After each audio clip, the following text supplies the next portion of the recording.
चला मंडळी, कधी कधी काय होतं, संपूर्ण जेवण करायचा कंटाळा येतो किंवा मग एक दोन जण घरी खायला असल्यावरती आपल्याला काहीतरी शॉर्टकट करावासा वाटतो.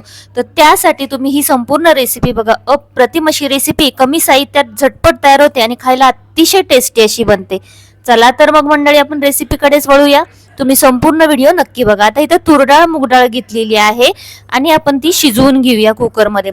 आता इथे मी एक छोटा कांदा घेतलेला आहे, 2 छोट्या मिरच्या कट करून घेतलेल्या आहेत, थोडंसं टोमॅटो घेतलेला आहे, कढीपत्ता घेतलाय आणि त्यानंतर चिंचेचा कोळ बनवून घ्यायचा आहे. चिंच आणि गुळ याच्यामध्ये घालून आपण कोळ करून घेणार आहे त्याचा.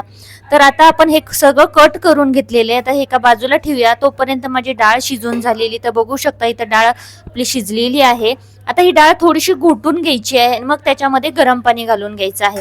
आता इथं बघू शकता हे पीठ आहे, तर ते सकाळी पीठ मळलेलं आहे. त्यातील 2 चपातीचं पीठ शिल्लक होतं. आता त्यातील फक्त मी एकाच चपातीचं पीठ वापरणार आहे. आपण जी आजची रेसिपी करणार आहोत ती फक्त एका चपातीपासून बनवायची आहे. तर आता आपण याच्या आहे ती 2 लाटी करून घेणार आहे, परंतु मी इथं एक चपाती बनवणार आहे. एका चपातीचं पीठ आपण शिल्लक तसंच ठेवणार आहे. चला तर मग मंडळी, आता इथे आपण सुरुवातीला आहे जशी आपण चपाती करतो तशी चपाती करून घ्यायची. मंडळी, काय होतं, एखाद्या वेळेस आपण एकटं घरी असतो किंवा मग एखादं पाहुणं अचानक आलं आणि झटपट काहीतरी बनवायचं, तर अशा पद्धतीचं झटपट कमी साहित्यामध्ये तुम्ही बनवू शकता. तसं पण आपल्याकडे एखाद्या दुसऱ्या चपातीचं पीठ फ्रीजमध्ये शिल्लक असतं, पटकन डाळ शिजवायची ना, अशा पद्धतीचे तुम्ही डाळ रेसिपी बनवू शकतो. याच्यासाठी जास्त साहित्याची ही गरज नसते, जे घरामध्ये अवेलेबल असेल ते तुम्ही वापरू शकता. चला तर आता जशी आपण चपाती लाटतो त्या पद्धतीची चपाती लाटून घ्यायची आणि त्यानंतर आपण ही चपाती आहे ती कट करून घेणार आहे. बघा, आता इथं सेम चपाती लाटतो तशी लाटून घेतलेली आहे. आता मी कटरच्या साह्याने किंवा मग तुम्ही सुरीच्या साह्याने पण अशा पद्धतीचे काप करू शकता. आता हे काप करत असताना तुम्हाला ज्या आवडीचे करायचे त्याच्यामध्ये तुम्ही कापणी पद्धतीचा करू शकता. चौकोनी एकदम छोटे करू शकता, थोडेसे मोठे लांबट ठेवले तरी चालू शकतात. जशी तुम्हाला वाटेल तशी तुम्ही करू शकता.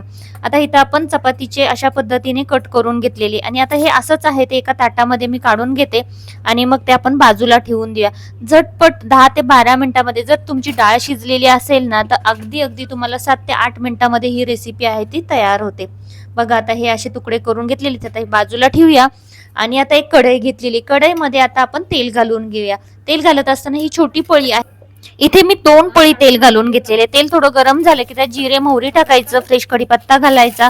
ते चांगला तडतडलं की मग त्यावरती चिरलेला कांदा घालून घ्यायचा. कांदा थोडासा भाजत आला की त्यावरती आलं लसूणची पेस्ट घालून घ्यायची आहे, अर्धा चमचा. बघा, आता कांदा ऑलमोस्ट आपला भाजत आलेला आहे. याच्यावरती आलं लसूणची पेस्ट थोडीशी घालून घेतली, तीही चांगली मिक्स करून घ्यायची. गॅस आहे तो स्लो करून घ्यायचा.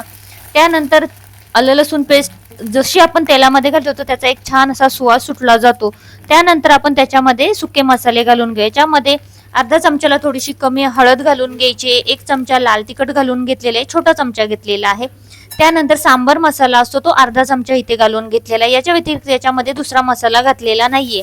त्यानंतर इथं टोमॅटो चिरून घेतलेला तो घालून घेतलेला आहे. सांबर मसाला याच्यामध्ये घाला, सांबर मसाल्यामुळे याला छान अशी टेस्ट येते.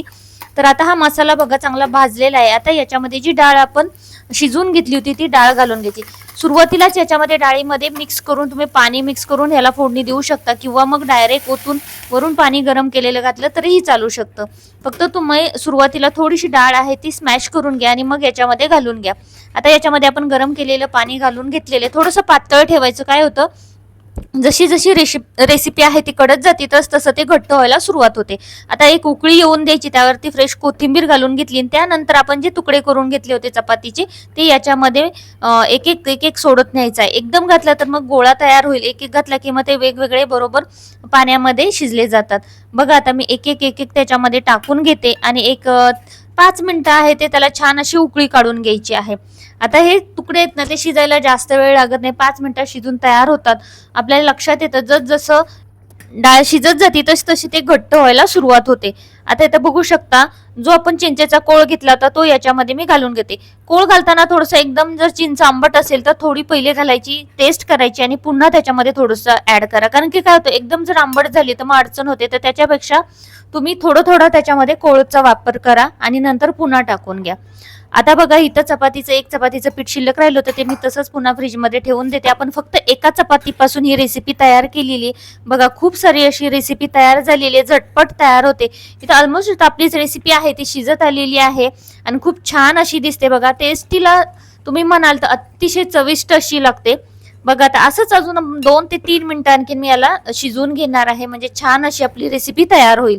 तर इथं बघू शकता 2-3 मिनिटं चांगली शिजवून घेतलेली आहे, घट्ट झालेली. आता गॅस बंद करून घेते आणि आता सर्व करून घेऊया. चला तर मग मंडळी, कशी वाटली रेसिपी नक्की एकदा बनवा आणि आवडली असेल तर नक्की कमेंट करून सांगा.